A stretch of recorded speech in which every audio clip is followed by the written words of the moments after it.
Welcome to Uncertain Things. Today's episode is with Yoni Appelbaum.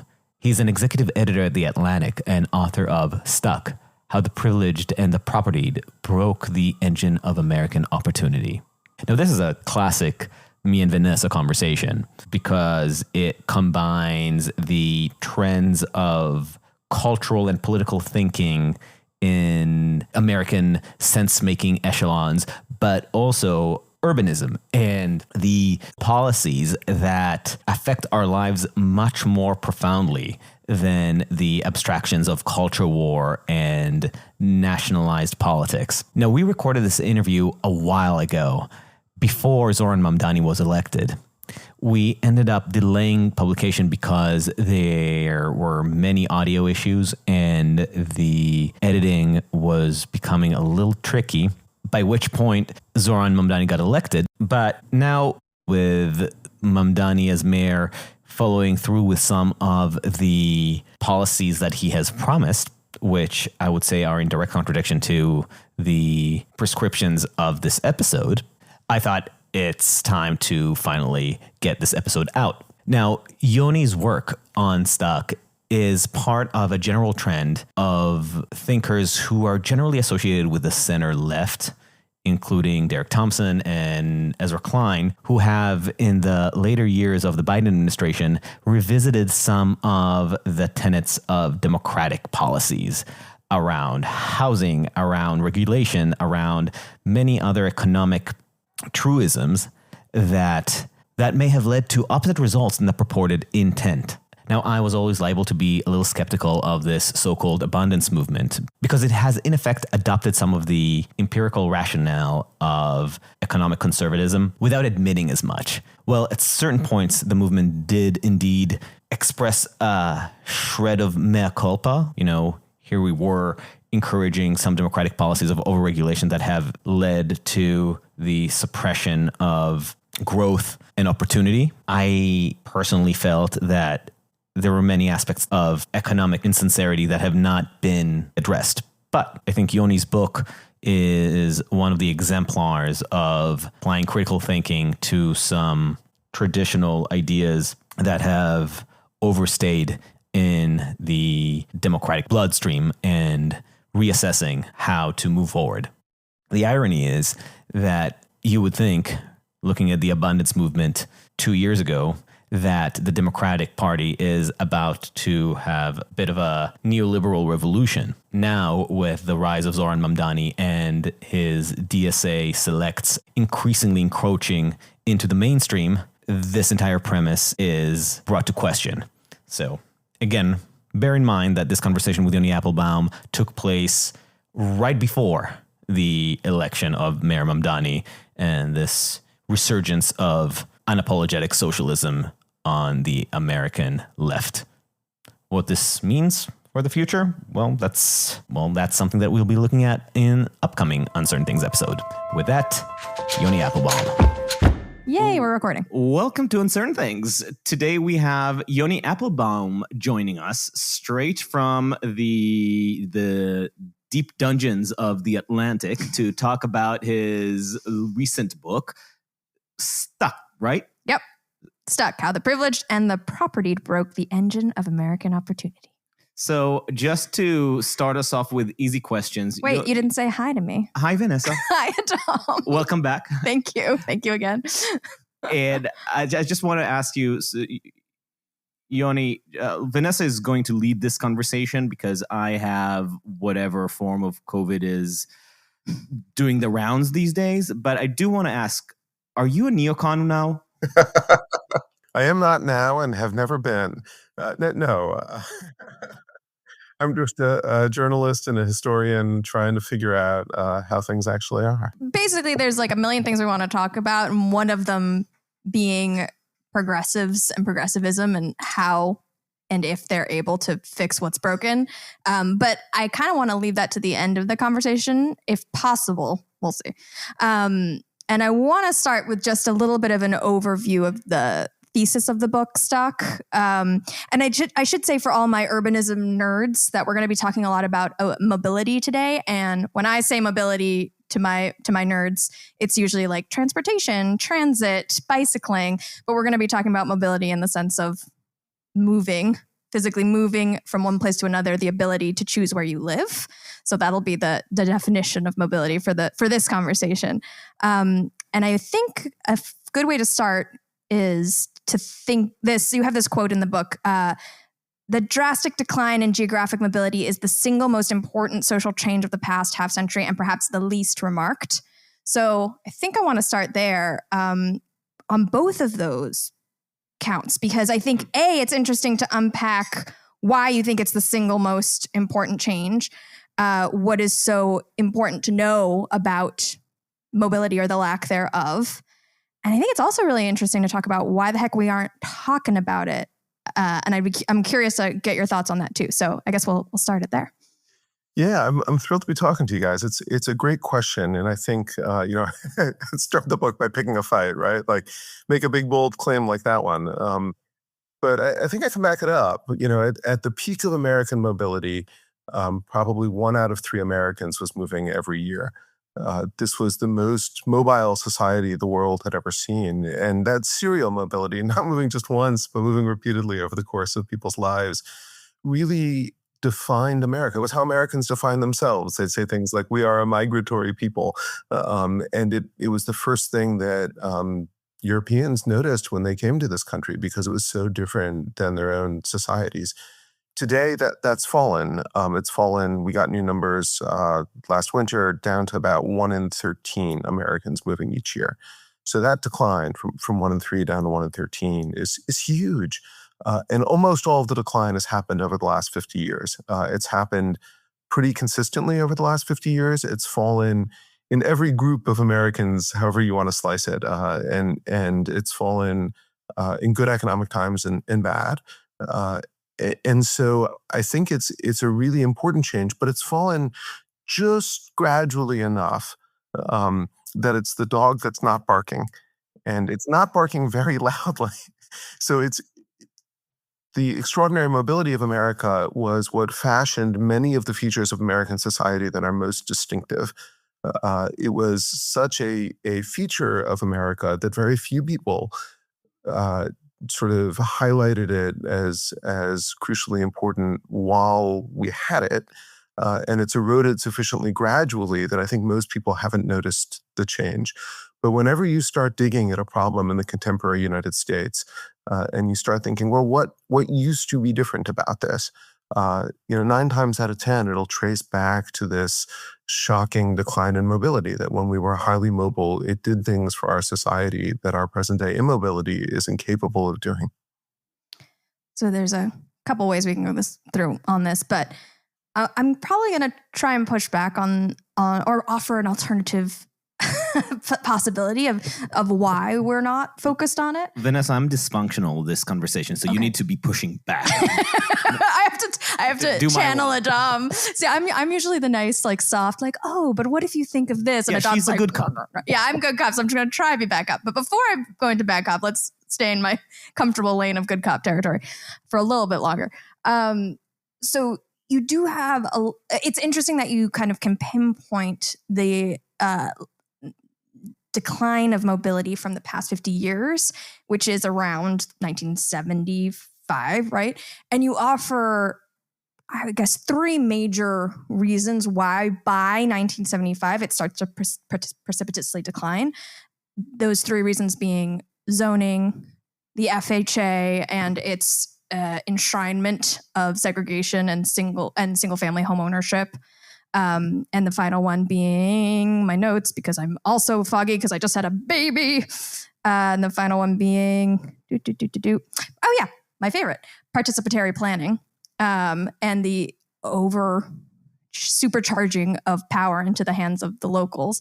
And all of those things, I mean, obviously zoning has a long history. You trace it back. It's super interesting. But those three forces kind of come into their own by the 1960s and kind of combine in a really strong way, which then makes sense that you're kind of pinpointing that it's the 1970s where it all starts to go downhill. So I think before we get into my pushback, I want to stay here for a little bit and just, if you wouldn't mind kind of talking about those three forces and the kind of evidence that you built in writing this book to really hone in on mobility, because people talk about this as an affordable housing crisis all the time and rarely as a mobility crisis. Yeah. So, those forces are really powerful. I think to really understand what happened, it helps to go back to the colonial United States for 3 seconds, and remember that we didn't used to have the right to live where we wanted. If you wanted to move into a community, you effectively needed the permission of that community. It could legally warn you out. It could deliver a notice to your door telling you were not wanted. It didn't matter if you had a job, if you had a house, if you were engaged to a girl in town. The community needed to accept your residence.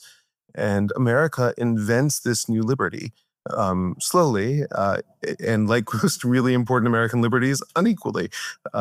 But it's a powerful liberty. It said people could choose their communities instead of allowing communities to choose their people. And that meant, in turn, that you could define your own identity. You could decide what kind of a community you wanted to live in. You could start over where you had faltered. It was an incredibly powerful thing, and it worked really, really well for more than 100 years and fed a society which became, for all of its flaws, gradually more inclusive, more equitable, more prosperous and dynamic, and the envy of the world in many ways. What happens in the 1970s out of those forces that you detailed is that we switched that balance back. Instead of people being able to choose their communities, we created a set of tools that re-empowered local communities to start choosing their people again. And those tools, as always, are best utilized by the people with the greatest wealth, the greatest education, the greatest privilege. They can use them really effectively. And so starting in the 1970s, we see communities using these tools, participatory planning, zoning, housing regulations, as a way to exclude the kinds of people they don't want moving into their community. And it starts, frankly, in liberal jurisdictions as a pushback against the excesses of big government, big corporations, and sort of a left-wing backlash against the New Deal state. It spreads from there. There's a great new paper out by Ed Glazer and his collaborators at Harvard, which shows that over the last 20 years, it has spread out of blue jurisdictions and into red jurisdictions, that the same legal tools, the same practices are spreading across the country. And those communities, too, are seeing a spike in the housing prices and desirable places to live as it gets harder and harder to build. So that's the big change that happens, is we put back into the hands of local communities, by proxy, as it were, the indirect power. And no longer can they say, we don't want you, but they can say, we're not going to let anyone build anything that somebody like you can afford. And they can shape their populations. The power to control what can be built turns out to be, in effect, the power to control who can live someplace. And that power gets ceded back to local communities, which shut down the great engine of American opportunity and prosperity. There's an assumption about regulations that when people, especially people on the left, do come to terms with regulations sometimes having bad results, it's usually couched with, well, they had the best of intentions, but the results were unanticipated. And, because we haven't read Hayek, we didn't consider that there could be unwanted consequences to our decisions. But that's not always the case. Some regulations really do have, by design, the exclusion of people, right? It's not just unintended consequences. Yeah, the first zoning law in America is in Modesto, California in the 1880s. And it is very purposefully designed to force the Chinese out of town. The first citywide zoning ordinance is in New York, and it is very consciously designed to push the Jews back into the Lower East Side and off Fifth Avenue. You find other early zoning statutes which are specifically targeting Black communities, which are targeting other immigrant communities. It is a tool that can pass constitutional muster to accomplish what these communities want, which is some form of segregation. Segregation by class, by race, by ethnicity, and it allows them to do that without running into the Reconstruction amendments that the courts are willing to enforce. And so some of these regulations in their inception are explicitly bad, I would say. Those are not desirable things. I don't want my society structuring opportunity by race, by class, by ethnicity. But others are really well-intentioned, right? And you get a mix. So zoning also gets used for a set of things that I think most Americans would agree are good: to protect the environment, in order to protect health, in order to conserve our history and our heritage. And so you get a mix of motives. And often, and this is one of the things that makes this conversation really complicated, you'll have people saying that what they are doing is protecting the environment. And yet, if you look at the effect, or if you dig a little bit more deeply, it gets really hard to take that assertion at face value. How do you, as a journalist trying to make it easy for other people to engage with such proposals, when somebody's coming up with an offer to rezone a certain lot, what are your heuristics to evaluate how sincere they are about their stated intentions? One of the things I like to do is to ask people a set of hypotheticals. So I was talking to an activist who told me that she adamantly opposed a new condo building that was going to be built on a parking lot next to a transit station. And this proposal had been in the works for 25 years and held up in hearings and community planning and other processes and lawsuits for 25 years.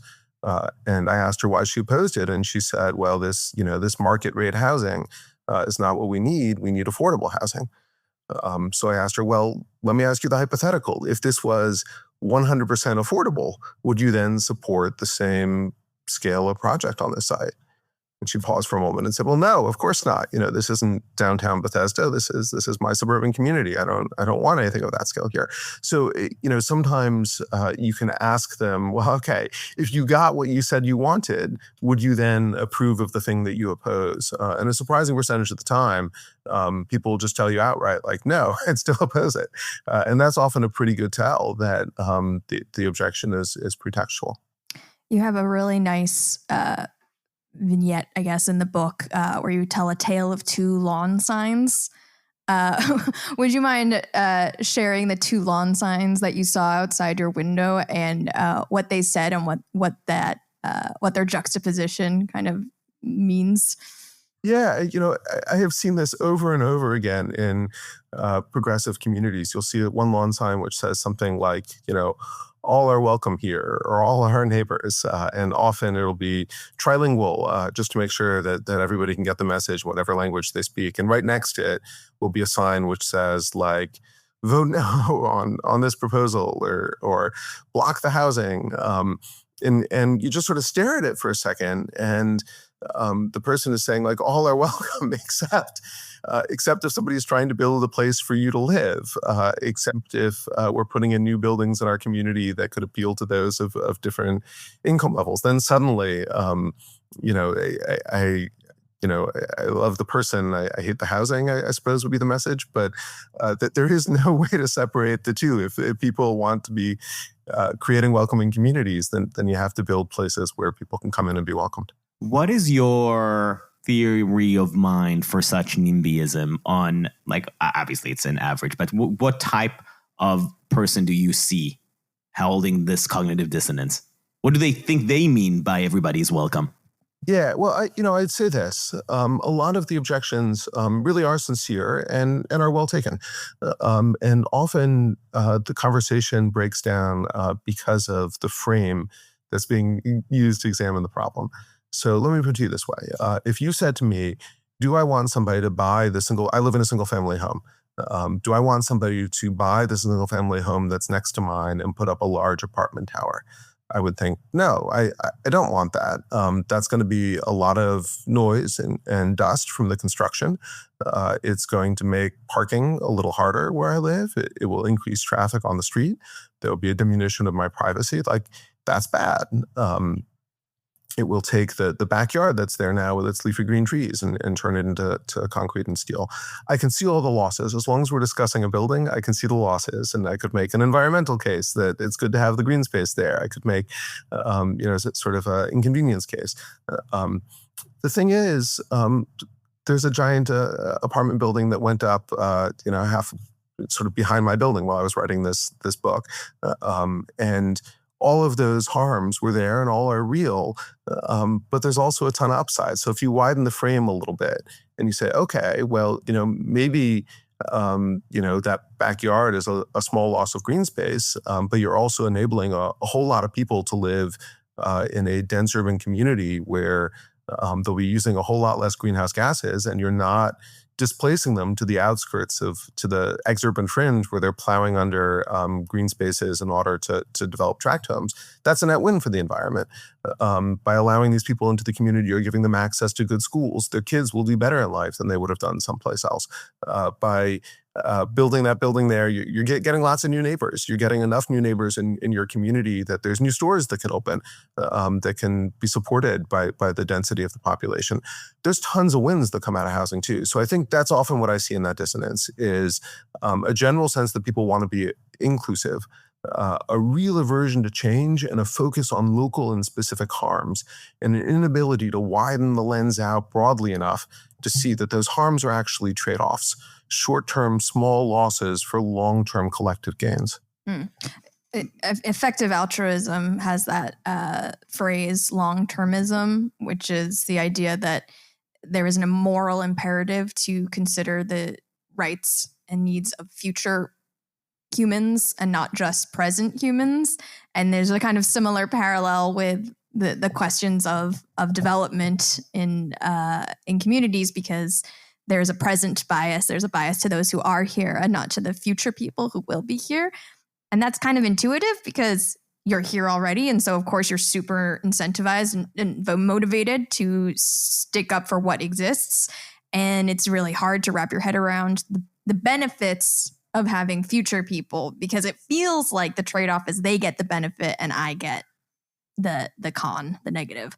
It's funny because this is all, maybe I'm just a little more cynical, but this sounds like a very elaborate way of saying that people like to seem like they support other people, but don't want to pay don't want to pay the price for it. Don't want to make the sacrifices in their own comfort for the benefit of others. Yeah, I think the question I would ask you, Yoni, is like, how much of it is education and awareness, and how much of it is honesty, dishonesty? You know what I mean? Like I'm thinking of my in-laws who have very similarly to you are like in fear of someone building a condo building behind their single family home, but very progressive liberal people that are very theoretically welcoming. Is it just a question of me sitting down, having a conversation, be like, well, if you think about it and all the benefits and like the homelessness that you see in your local city, and to what extent is that actually an answer? Versus there kind of just has to be people making unpopular decisions at some level, and just for the better benefit of the public good, it just has to happen, no matter how much we educate people. So both. I think I'm not asking people to sacrifice their own happiness and comfort to enable others. But a condo building next to yours, like you said, it's shadows. That is a sacrifice. That's a real sacrifice for people. Those are sacrifices. I tell the story in the book of a woman I met at a zoning hearing who had come to testify that night. And she said, look, I was here for a similar project several years ago, and I had come to testify and oppose it. And somebody walked up to me at the end of that hearing and said, I'm under contract for that building. I'd love to talk to you. And she's now one of my closest friends. And I didn't know that I would make a new friend in the community if that project went ahead. That woman had gained from that condo building that had been developed next to where she was living. And no, sure, but sometimes the consequences can be severe, right? Like some of those rezonings, they mean, let's say, building a homeless shelter, right? And that's part of rezoning. That is a development that needs to happen and sometimes can be held up by community involvement. But the reality will be worse for the people in the streets, right? In New York City, our old neighborhood, Long Island City, had, I think, 5 homeless shelters approved during the 5 years we lived there, and it does really change the day-to-day street life. To go back to Vanessa's question, is this just a matter of education to understand that this is the only way these problems are solved, by accepting more and more of these small sacrifices, or sometimes more than small sacrifices? Yeah, and there are real trade-offs, and sometimes you're right. I used to live a couple blocks from a wet shelter, where individuals without housing who were actively abusing drugs and alcohol were sheltered. It wasn't a particularly nice amenity for the community. It made it hard for local retail establishments to function. It wasn't particularly fun to step around people passed out on the sidewalk as I brought my kids to their daycare. I'm not going to pretend that every potential land use is enhancing. But what I can say is, on average and in aggregate, when we allow people to build more, we all collectively end better off. One reason that homelessness has soared in America, and we need so many homeless shelters, is that all of the varieties of housing that used to be available to people with fewer resources and more struggles are almost impossible to construct anymore. And the housing prices have soared, forcing more and more people into homelessness, for which our solution is to concentrate them in one place, and have those negative consequences attend to the neighborhood in which they're housed.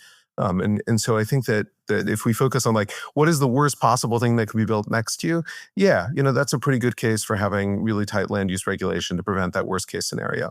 But collectively, in aggregate, if we're building a lot more, if we loosen these rules, we end up with many fewer of those needs, and we all do a lot better off. Nobody wants the homeless population to be as high as it is. So part of it's persuasion. The other thing I would say, and this is actually sort of one of the tough lessons of the book, if you empower local communities to select their own members, inevitably and almost invariably, they will tend toward exclusion. They will tend to exclusion even at their own cost. So they may become stultified. Their economies may decline.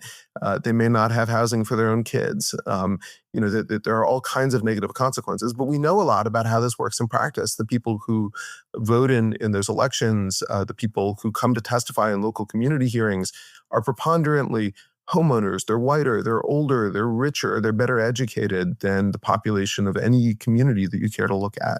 And so you're privileging the interests of a certain very small subset of the long-term residents of a community who will advocate for their own perceived self-interest, even at their own expense, and doing that at the expense of the broader community that already lives there, certainly doing it at the expense of the people who don't live there and could. And so I don't think it's just a question of education. It's also about the locus of our decision-making. If we empower local communities to enforce their own boundaries and to exclude anyone they want, this is the direction that it'll tend. Right. Yeah, I think this is one of the things that I grapple with a lot in my work, because I do a lot of reporting on kind of unequitable development and the ways in which people can attempt to create more equitable developments and have like wealth ownership and sharing models in order to kind of distribute profits from development and make development less the big scary demon and more of a kind of positive actor in communities. But it's really tricky. Like, reading your book, you definitely walk away with this like, ooh, participatory planning and community input is just been wielded so viciously to such cruel ends. It definitely puts a damper on, the optimism that it can, or the possibility that it can be done well, or with the outcomes that actually lead to more equity as opposed to more inequity, which is hard. Hard, because like a part of me just like still believes like surely, because like all of these things, all of these regulations or ideas, not zoning, but these ideas of our participatory planning came from a good place, right? They came from so much inequity has been done upon communities. Local folks should have the right to push back when a highway comes through my neighborhood, when some endangered creature gets trampled. And so like it's very easy to get emotional and like roused in favor of like, yes, like local folks should be able to control what happens in their own backyard and push back against these outcomes we don't want. But it's really hard to hear that every time that happens, it's wielded to an opposite effect. Yeah, you're offering a great insight, which is that participatory planning, community review processes, lots of the procedural laws for extensive reviews and impact statements around new developments, they were the equal and opposite reaction against some terrible injustices. And so when we had at mid-century the kinds of central planning that came out of zoning and then got used to ram highways through minority neighborhoods, seizing houses, dividing them, concentrating pollution in those areas. That was really bad. And so we got an equal and opposite reaction, which is we have to empower people to stop the government from doing anything because the government can't be trusted to act in the public interest. That was the left-wing critique of people like Robert Moses in New York. They were right about Robert Moses's abuses, but that equal and opposite reaction created equal and opposite problems, maybe even greater and opposite problems, because if you do create tools that can stop government from doing anything you don't want it to do. One thing that we know, and I've got a very Madisonian view of this, is that people pursue their interests, and the richer and more powerful they are, the more effectively they pursue their interests. So it's not that community planning can't be done right. I think it is done right in lots of places. I think it leads to lots of very good outcomes. But on average and over time, it's going to lead to incredibly inequitable outcomes. The communities that are really, really good at blocking new development are affluent and well-educated. I talked to one developer in Michigan who said, look, I for a while was building, I think it was fast food restaurants and other, things which are not necessarily desirable to have on the lot next to yours. He said, after a while, I just stopped trying to build them in wealthy places. And I'd put them in the poor end of town because I knew if I put it in the wealthy end of town, I'd be stuck with the zoning hearings and the lawsuits but if I put them at the poor end of town, people couldn't organize effectively to object. And then he turned to me and said, like, is that thing on? Because I shouldn't have said that. It like was on. Yeah. Yeah. And he did say it. But I don't think it would have surprised anyone who lived at the poor end of town. They know how this works.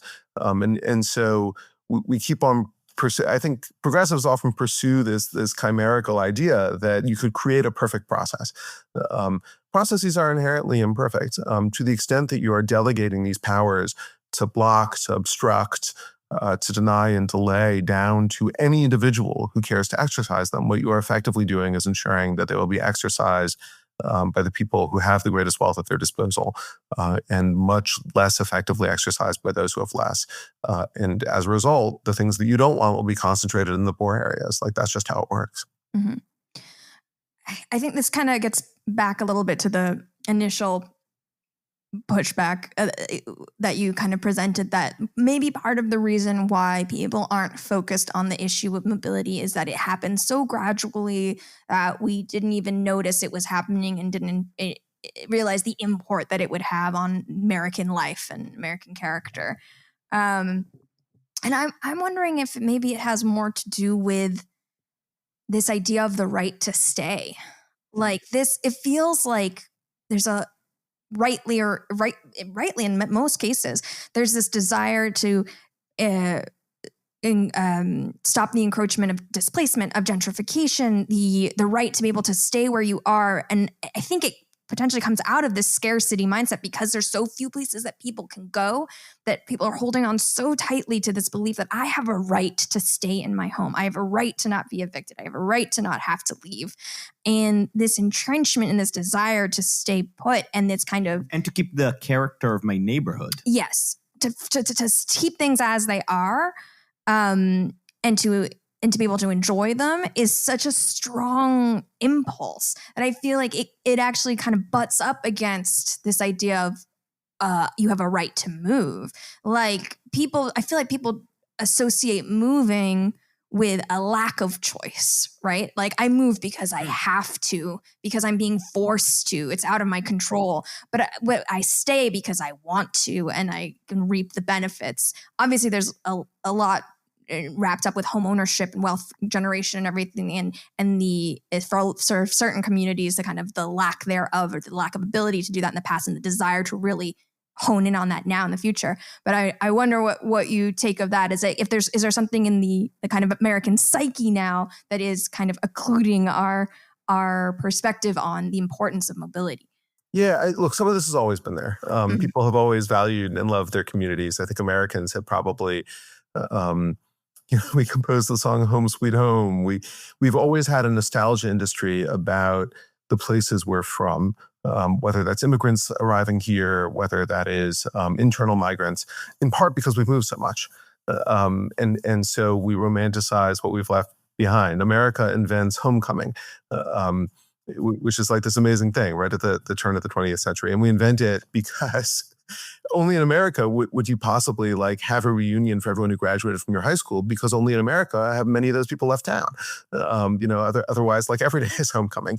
So there is this aspect where, our mobility for a long time really does fuel this really strong desire for home, for roots. But it's always was sort of counterposed against an ambition, a belief that, over yonder, you could light out for the territories, you could make it in the city that never sleeps. That there were all of these cliches of upward mobility, and even the language that we use to talk about social and economic mobility is mobility, right? It's about moving. We understood this essential connection between relocation and aspiration.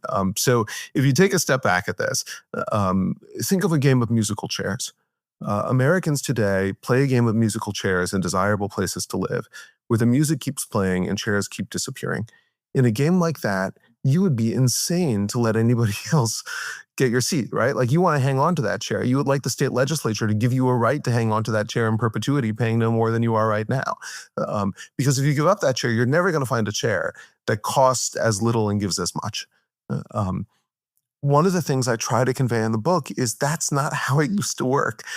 Americans moved volitionally for a long, long time because we made it really easy to build. And in consequence, we treated housing a lot like today we treat cars or iPhones. One year, your house has running water. The next year, it has hot and cold running water. And then you move someplace else and it has gas heat. And that's amazing. Well, technology is still improving. New homes still have all kinds of energy efficiency, of new amenities. But we no longer believe, for the most part, that if we leave the place that we bought 10 years ago, we're going to find something that costs us little and gives us more. Because for the most part, we can, right? Like the homes in desirable places to live don't work like that. But if you also think about what it means to move, I think too much of the conversation revolves around housing and not enough around what it does for people when they move from one place to another. When I've never wanted to move. I don't think I've ever lived someplace and thought, God, I got to get out of this apartment. I've needed to move a number of times in my life. I've moved 15 times. It's slightly more than the American average, but not a whole lot more. Americans move a lot. And each of those moves has been propelled by something. I needed a new job. I needed a larger apartment with another bedroom because I'd had another kid, right? Like there were reasons that I needed to relocate from one place to another. Each time I was like cognizant of what I was giving up. But when you move, you don't just get new housing. Like you land someplace new. You got to meet the new neighbors. You got to form new social connections. It gets Americans out of their shell. Our high points of civic life, of voluntary associations, have always coincided with our high points of geographic mobility. When Americans are moving a lot, they're reaching out. Like maybe you go to church for the first time in years because like you're new in town and you need to meet people. Maybe you sign up for the PTA. You talk to the guy sitting next to you at the bar because it's 11 p.m. and you don't know a soul in town. Those are awkward, uncomfortable things that you only force yourself to do when you need to. We also know when people move, they find new jobs. And when they find new jobs, they find the jobs in the industries that are hiring, which definitionally means that they tend to move from declining fields to rising fields. Their own economic prospects go up. And even more than that, the prospects of their children rise. In any decade you want to look in American history, the people who have moved from one place to another have done better than the people who stayed put on average. And their kids have done much better than the kids of the people who stayed put. And so there's all these social changes. And then the most important is the sense of agency that it gives you over your life. If you relocate volitionally from one place to another, even if there were push or pull factors that helped impel you, you are asserting agency over your own life. You have a sense of control. We know psychological things about people who move. There's this great study that these University of Chicago psychologists did where they went and talked to a bunch of people. They said, maybe just the movers are inherently different, right? Maybe there's something about these people. They're more entrepreneurial. They're risk takers. Maybe that's why they do better. So they pre-registered. They went and asked a bunch of people if they intended to move. And then they went back to talk to the folks who had and had not moved. And the ones who had moved had grown relative to where they were. They'd grown more optimistic, more future-oriented, more invested in their communities, likelier to see the world as a game of mutual benefit, where their own gains helped those around them, and the gains of those around them were helping them. And the people who had wanted to move and hadn't been able to, they'd also changed. They changed even more profoundly. They grew more alienated, more disconnected from the social lives of the places in which they were living, more hostile toward outsiders and new arrivals, because they saw the world as a zero-sum game increasingly. But it sounds like it's very likely that the causality is almost reverse. It is the ability to have moved and the success mobility that made people optimistic, and Yes. people who wanted to move and couldn't do that obviously become more hostile and feel like opportunities are shrinking for them. They do, but they're not wrong. You pointed out that those two groups are but I just want to make it clear that those two groups are people who wanted to move. So the distinction isn't about the act of moving itself. It is about people who had opportunity and people who didn't. Yes, though I think the actual act of moving put them in a circumstance where they could see they're moving into a community that is thriving, that is attracting new people like them. Their reality actually is that everybody is gaining from that. Unless, let's say you have two couples literally looking at the same community. One was able to get the house there, the other one didn't. You get the same results, but it's not about any psychological change in the move itself, but it is about one was able to seize the prize and the other one didn't. Yeah. I mean, that's a plausible read. We also know something about the politics of these people. There was a great study just out a couple weeks ago, which looked at the Mexico shock and the China shock, these economic impacts on the United States where particular communities suddenly lost large numbers of jobs. And two things happened in those communities. Either those communities, the housing costs were already high enough that people could trade their house in that community and move someplace else that had opportunity. And those communities saw substantial outflows, right? You could sell your house, move to another town that had jobs, get a new job. And the people in those communities, not only did they do well economically, but they remained, their politics didn't change much. They actually grew somewhat more allergic to populism. The people in the communities where they weren't able to relocate, where the population mostly stayed put, even as the jobs all left, that's where populism spiked. And it spiked increasingly over time. Those communities voted for Perot, and then they voted in even larger numbers for Donald Trump.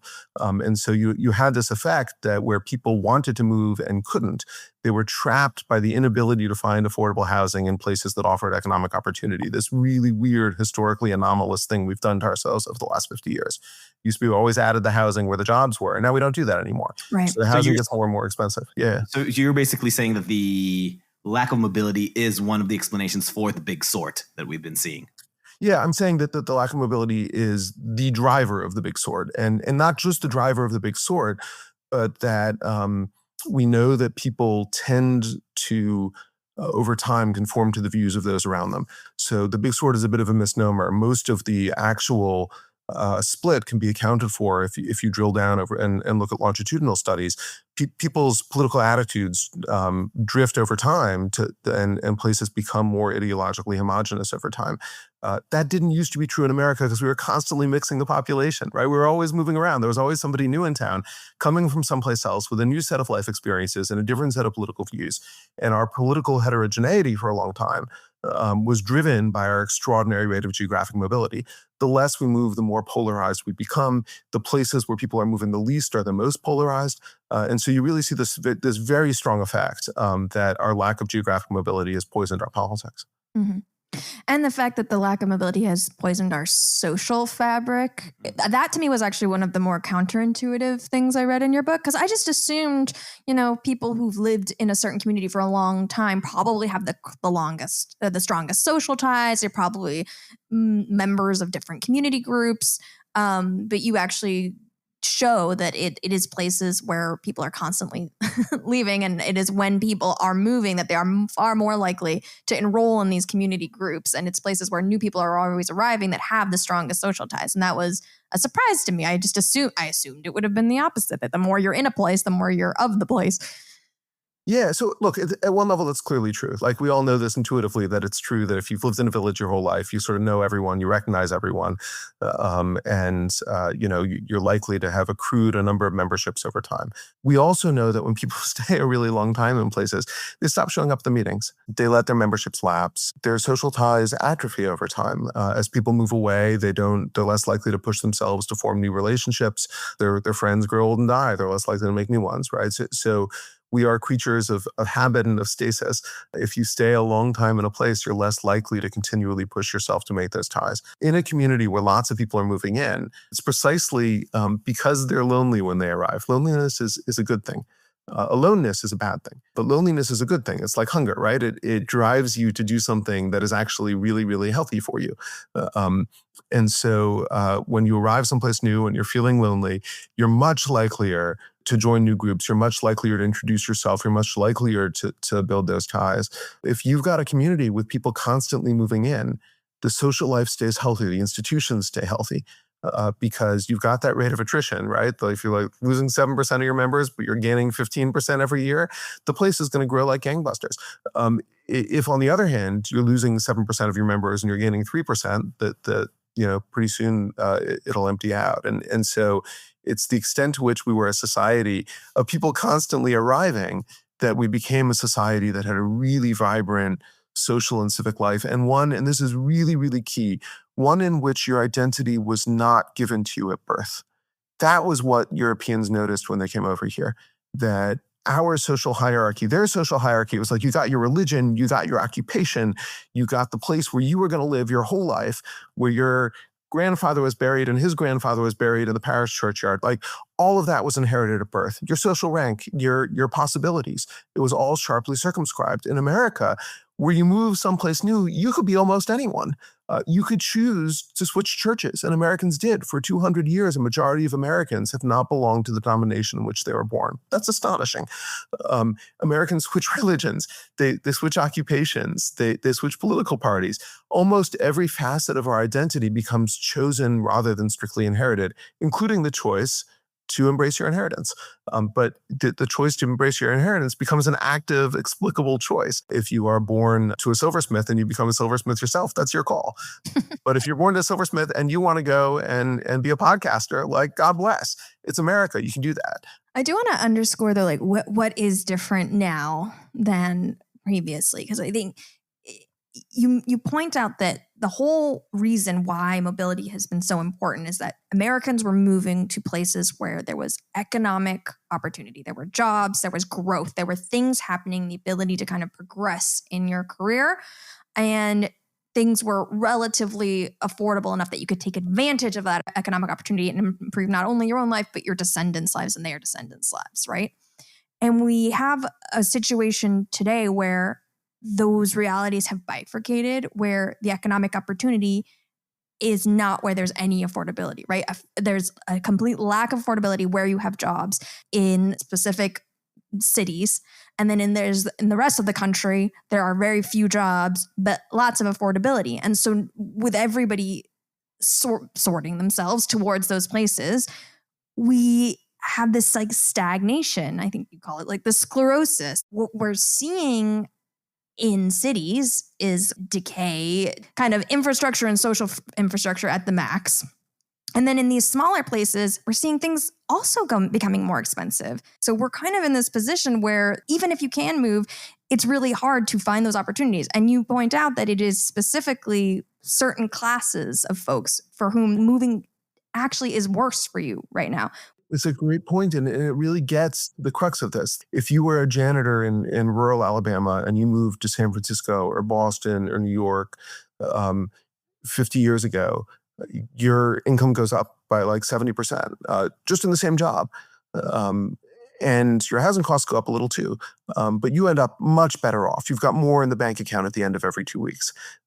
And maybe you don't stay a janitor. Maybe you take advantage of the other employment opportunities that are there. So maybe your income goes up more than 70%. Your daughter attends a different kind of elementary school than she would have attended back home and has better educational opportunities, better network effects. She's got more opportunities. She does better, right? Like that was a good bet. And for 200 years, the gap between the richest and the poorest places in America narrowed consistently over time. People moved out of the poorer places, they moved to the richer places, and the richer places varied over time. It wasn't always the same cities, but that gap narrowed, and that was part of what made America work really well. And I cannot stress enough how profoundly weird it is that that is not true today. If you're a janitor in rural Alabama and you move to San Francisco, your income will still go up by about 70%, and your housing costs will go up by like 100%, and you will end up with less money in the bank at the end of every pay cycle. And so you don't move. You'd be stupid to move, and Americans are not stupid. People stay where they are, not because they lack ambition, not because they can't see that there are better opportunities elsewhere, but because they can do the math, and they understand that we've made the housing and the cost of living so prohibitive in the places that offer them and their kids better prospects that they're better off staying where they are. And that is crazy. Right? It is really crazy. It's not true of the lawyers, right? So it's not the people in America who still move, disproportionately white, disproportionately highly educated. There is a class of Americans for whom this country still works really, really well. Their kids get to have good opportunities. They get to make the kinds of active choices in life that I was talking about. But for a large number of our compatriots, that's not how the world works anymore. But the thing is that much of the problems that we're describing right now is basically blue cities and progressive governments sucking at everything. And I think we'll talk more about this bigger picture about the problem of blue city, especially blue local government failing at everything. But why isn't the rest of the country rising up to the challenge? The red states, I mean, it's not like zoning doesn't exist in red states these days, obviously, but except for Houston. But I'm saying, like, places, there are city. Also, I think there were many experimentations in Arizona trying to really loosen up all kinds of regulations. But why aren't we seeing more red states rising to the opportunity, or purple states for that matter, and trying to become new hubs where you can turn to better employment and lower or more reasonably priced housing? Because to me, I suspect that part of the problem isn't just the unaffordability. Sorry, not just the housing crisis, whether it's mobility or affordability, but lack of employment, the reduction in just pure employment opportunities across the board. Yeah, so it's a great question. I think the best way to answer it is to start by thinking about the things those big blue progressive cities are getting right. Are you ready for that? Can you handle it? I have 2 minutes. Right. So like you can look at a map and roughly half our economic output comes from this handful of islands of blue. They are places where people are telling us by the housing prices that they would prefer to live. That's why the housing prices are so high. But San Francisco and New York, they have a legacy and there are reasons that go beyond current progressive policies. In fact, you might argue that this is happening despite the best effort of progressive policies to turn these money makers away. For sure. In a moment, we'll get to all the things they're doing wrong. No, I'm just saying, I'm so far, I'm willing to give that to their credit. But like I hear from people who say, look, I'm married and two women married to each other can live really comfortably in some places and not so comfortably in another. There are all kinds of amenities. One reason that the progressive cities have done so well is that they really invest in education. They have tended to create the culture that has produced some of America's great universities. That there are things that these cities are doing relatively well that are driving economic growth and employment and have made them very desirable places to live culturally, artistically, and they suck at governance. Right? These things are simultaneously true. If people didn't want to live in these blue cities, the housing prices wouldn't be so bad in the first place. People do want to live in these cities. They find elements of what's there, whether a legacy of something that was there a long time ago or whether things that it's doing right now, they find that really attractive. and they're screwing up a lot of their governance. There are all kinds of problems in these cities, and many of those problems stem from the inability to build. So when you look at the dysfunction of these cities as jurisdictions and compare them to how they operated 50 years ago or 100 years ago, a huge part of what's gone wrong is that they used to allow individual property owners to make the decision about the best use of their land. And if that was to erect a single family house, then that was what they did. And then maybe somebody comes along and says, you know what, we could support a townhouse here. I could put 3 townhouses on your single family lot. And then, 20 years later, somebody says, hey, there can be a 6-story walk-up building here.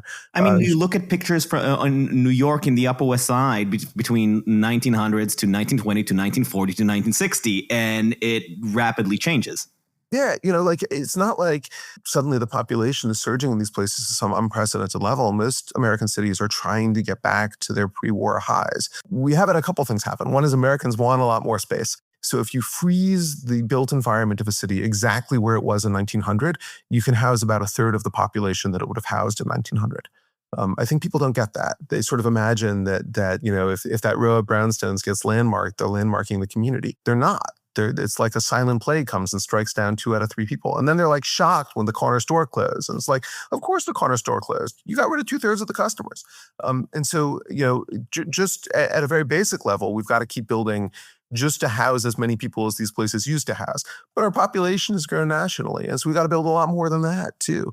The inadequacy of our construction is really shocking when you start drilling down on it. And it is no wonder that these cities are bursting at the seams, not because we couldn't build, not because they couldn't get denser, not because people don't want to live there, but because we've made it impossible to construct new things. And that is displacing people out and causing problems that are rippling through the whole culture. I'm going to go back to the progressives, but I still want to hear if you have any thoughts of why aren't alternatives rising to the challenge? Why aren't we seeing more? This is a huge country with so many different local regimes, right, that could offer alternatives. Why is nobody? I mean, there's like very few. Austin. Exactly. I was going to say, although they're having Texas. their own affordability. All of them are in Texas. Texas and some in Arizona. Like those are the 2 places that I can think of. This is still very centralized. Maybe it's not enough yet. Like already we're seeing the stress happening in Austin. You're right. I mean, it is a little shocking that places aren't building more. There are places that are building. What is really striking about it is that the places that build now are not where the jobs are. Austin's and we'll get to Austin in a second, it's a good counterexample. But for the most part, Americans for 200 years moved from places with less economic opportunity to places with more economic opportunity. Today, Americans move from the places with a lot of economic opportunity where the housing is expensive to places with less economic opportunity where the housing is cheap. It turns out it's not so easy to summon a boomtown. It's a lot easier to erect new housing in a place that is economically depressed, right? Land's relatively cheap, labor's relatively cheap. You can put it up, people will buy it because they have no choice. But you see, this goes to my point that maybe a central part of the problem isn't just the question of housing mobility and affordability, but the fact that employment in general this is a very I think Charles Murray argument, right? That the opportunities for employment are becoming more information-based, higher educated, and those tend to centralize in certain hubs. And those networks are tied to history and legacy. And that's why, no thanks to blue governance, they're in New York and San Francisco and in hubs where banking exists where it has existed since the founding of this country, and the Silicon Valley exists where Silicon Valley is formed, right? Sure, and yet this is an interesting thing, right? Like we continually as a country have shifted the geography of economic opportunity. Flint, Michigan came from nothing to being like the best damn place in the whole country to live, and sucked in tens of thousands of internal migrants, mostly from the South, in order to fill its factories. Those people built better lives, and then it went back bust, right? Like we've done this repeatedly as a country. It was not that places couldn't rise up, that we weren't creating new centers of employment and new thriving industries. What has shifted is that as those things go through their inevitable boom and bust cycles, the population no longer shifts. So it used to be that we get a boomtown, people would flood in, either it would turn into a permanent center of prosperity or it wouldn't. And if it didn't, people would move on. Now, when places go bust, the population remains behind. And I spent time walking the streets of Flint, Michigan, talking to the people there about why they still lived in Flint. If you rank places to live in terms of your kids' opportunities and rank them 1 to 100, there were districts of Flint I walked around which rank at the bottom, ranked in that first percentile. Almost any other place in America would be a better place to raise your kids. And the people there know that. They understand that they're deprived of opportunity to them. And they say, look, I'm here for my family. I'm here for my church. But also I tried. My sisters in Texas said I should move down there, but I'm paying HUD $180 a month for my apartment, and I can't find an apartment for that much in Texas. So one of the reasons that we don't have boom towns like we used to is that as economic opportunity surges, it's really, really hard for new people to move in. That, I think, is the shortest answer to your question. There are people trying to do something about this. Austin has changed its rules to allow for the construction of new housing. It got a sudden surge of new housing construction, and rents have fallen there. They've fallen pretty dramatically over the last year. So building housing works. It makes it more affordable. Shocking. Yeah, it's not, that a lot of the developers aren't terribly happy about this. They're not making the profits they thought they would, but it's good for everyone else. Mm-hmm. It's good for our society to have boom towns that throw up too much housing and then have the rents crash. That's good. That's one proven strategy for leveraging capital for socially useful ends. We used to do that a lot. There used to be a lot of boom towns. They would suck in a large number of people searching for more opportunity. They throw up a ton of housing. And then sometimes it would work and sometimes it wouldn't. And the fact that we don't find that anymore, I think really speaks to how hard it is to build in this country, even in jurisdictions that like to advertise themselves as friendly to new development. I think we should start moving into the final chapter of this conversation with the progressive. But I want to talk about the Europe thing first. The Europe thing? Yeah. But Adam has broken through the brain fog. He has an objection. No. I wanted to actually ask something very specific. Okay, to this. You ask first. Yeah, it's very small and technical because how much of this is zoning, just the inability to build? How much of it is zoning, and how much of it is high cost tied up with other regulations and material and the problems of labor and construction that are just making it very unreasonable for smaller projects that are not luxury developments? Yeah, so zoning plays a really large role. There are other kinds of regulations that also play really big roles here, particularly building codes that have really constricted the range of what people can do. And with building regulations, it can be as simple as like you need, a window that goes into every room. Why? No particular reason. If somebody wanted to buy a house with a windowless room, there's no particular reason not to let them do that. But we have these rules. Many of them have no good rationale. So there are zoning and regulations that make it more expensive. It's true. The cost of materials, the cost of labor, housing finance all play roles here, but those are cyclical for the most part. What is really striking is that there used to be sort of a sine curve, but an upward sloping sine curve, right? So we'd get huge construction booms when loans were cheap and labor was abundant, and then it would constrict and then it would boom again. Well, we still keep the lows, but when suddenly rates are really low, we don't get the highs anymore. We don't get those concentrated periods of surging construction the way we used to. And that, I think, is the building codes and the zoning regulations. So one thing that you point out in the book, which I thought was quite interesting, was the difference between Europe and America when it comes to mobility, where America has this culture and tradition of mobility, and we've encouraged folks to go forth and find their opportunity. And Europe kind of hasn't. It's just different mindset. It's more like, let's encourage people to be able to stay where they are. And perhaps as a result, they've created a very strong social safety net in order to help people who cannot go forward and look for opportunity. And the US has typically not. Like we've said, like you can go out and make your own wealth, and we don't need to give you that social safety net. But we are now in a moment where our immobility is mirroring that of Europe. Is the answer to kind of give in to this immobility and start to give more social safety nets? Or is it to kind of double down the American heels and say like, no social safety net, but we actually do have to address this mobility thing?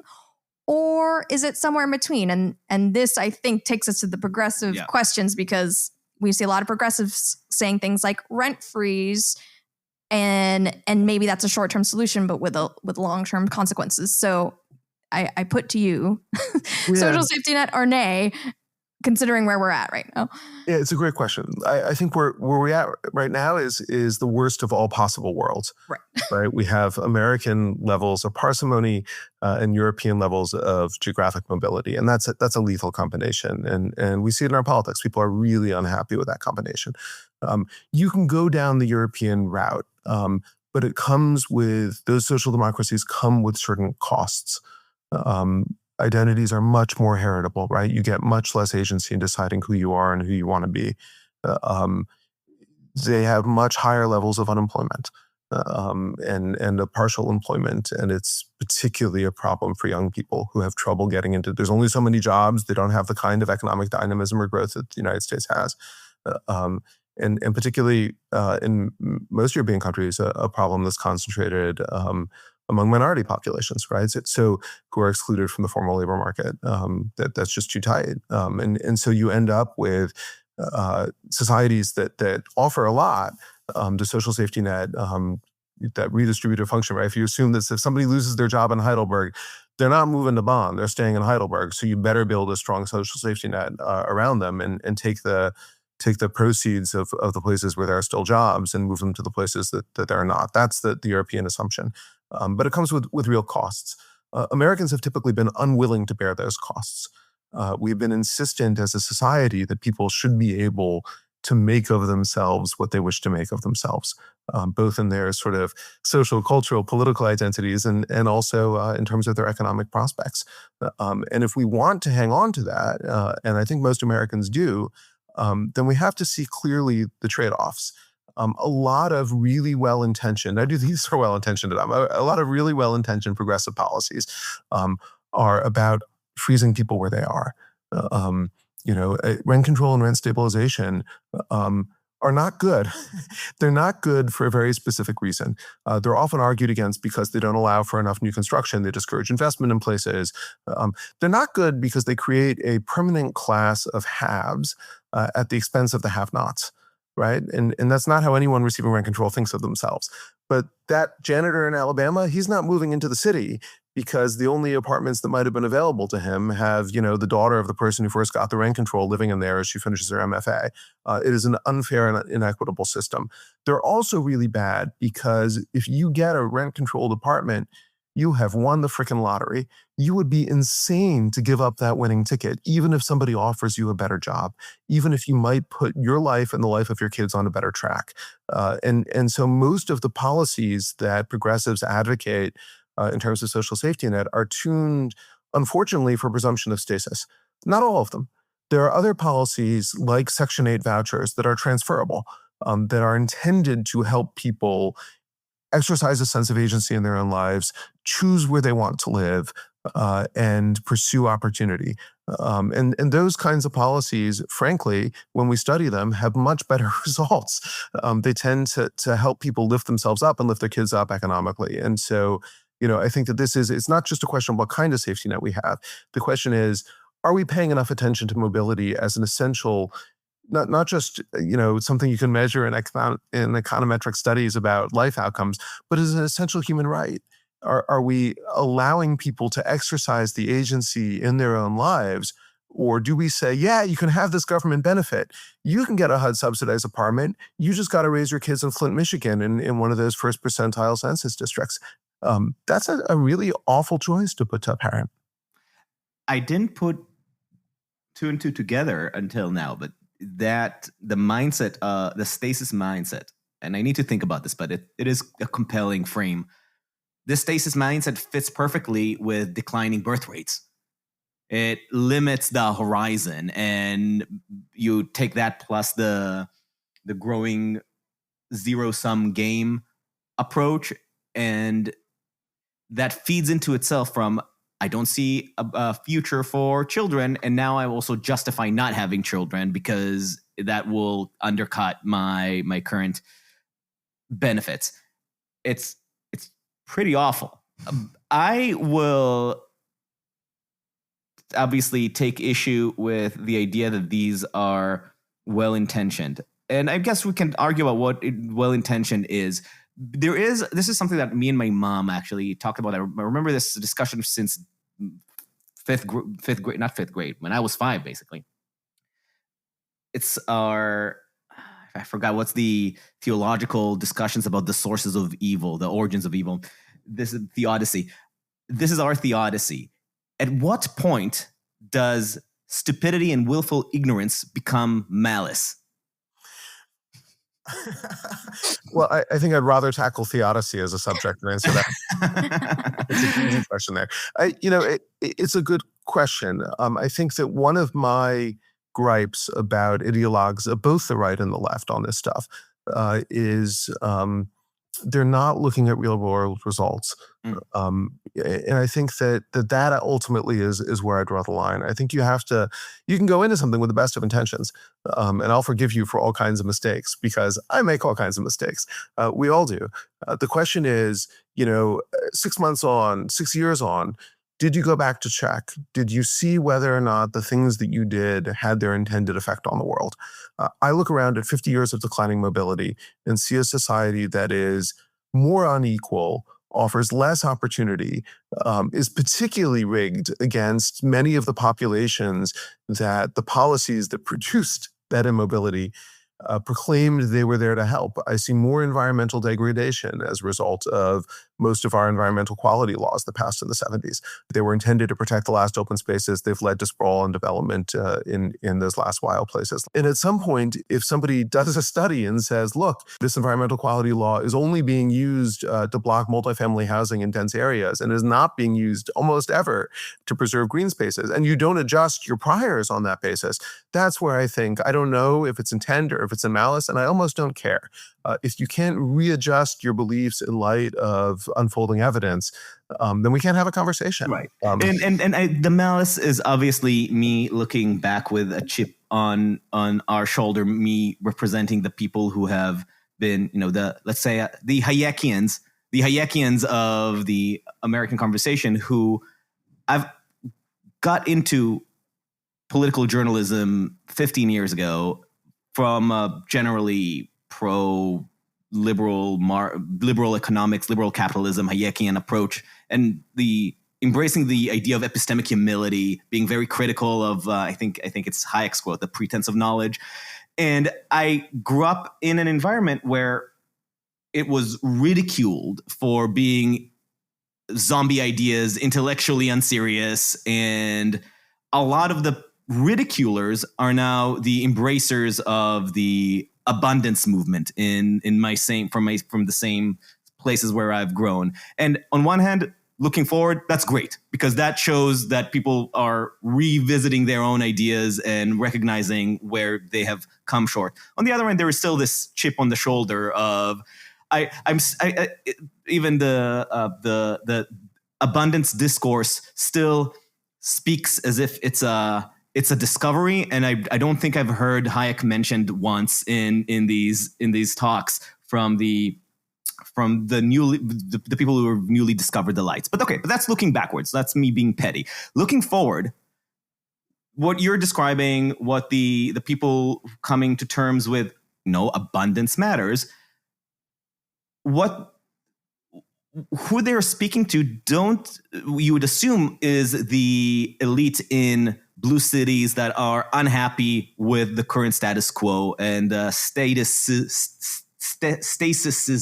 that the policies have led to. And yet, Mamdani, what's his name? Zoran Mamdani has been elected in the New York primary to run for mayor, is currently the front runner. And his policies include freezing rent, state-run supermarkets, and many other anti-abundance approaches. Actually, very pro-empty shelves approaches, as far as I see it. So where does that leave us? Which, in fact, that brings us back to a full circle. Are you a neocon now? We're a neocon now. I think when you're looking at a candidate like Mamdani, who has a really wide variety of proposals, sometimes he'll use the language of abundance and building things, and sometimes he'll use the language of socialism. I think the question I would have about him or any other politician is, can they learn? If you have a politician who comes in and says, look, I want municipally owned grocery stores, and I'd like to make it easier to build, the question is, does he try those policies? Does he see the results? Does he adjust? I would celebrate the fact that there are many people in this country who, if you'd asked them 20 years ago, would have said, look, environmental protection is my top priority, who are now able to say, well, I still care about the environment. And now I see that the environmental protection laws that we passed were hurting the environment. That shows an ability to learn. And I suspect that we'll have some overcorrection on some of this stuff, that we may deregulate too far. We have done that in the past. It'd be shocking if we didn't do it again in the future. But my question to you is more from do you live in New York? I live in DC, actually. DC, you're living in DC. Okay, cool. I know that you lived in DC. I didn't know in your 15 moves where you are now. But I'm sure you're paying attention to the Mamdani election. The milieu that he's coming from doesn't really see much value in the sort of humility and pro-choice that we're talking about, and seems a lot more into the stasis protectionist approach. So if he's to learn, the entire milieu, his intellectual milieu, has to change completely. So I'm not optimistic about that. But more importantly, looking at the trend, do you see the country and or like either Democratic Party or if there's going to be a reform Republican Party? Because right now neither party seems to be particularly open to choice. Both of them are protectionist in different approaches. Do you see the country taking your perspective and re-embracing mobility and choice as a core aspect of American exceptionalism? I don't know. I'll be honest about that. I trained as a historian, which let me make grand pronouncements about the past. It doesn't give me much purchase to make grand sweeping pronouncements about the future. But I'll tell you what I see. I see a country that is increasingly dominated by populism, which is the politics of scarcity. I see that on the right and on the left. A politics which says we got to take care of our own. We got to protect the people who are already here. We're loss averse, and we assume that changes will be bad, and so it's a politics of stasis.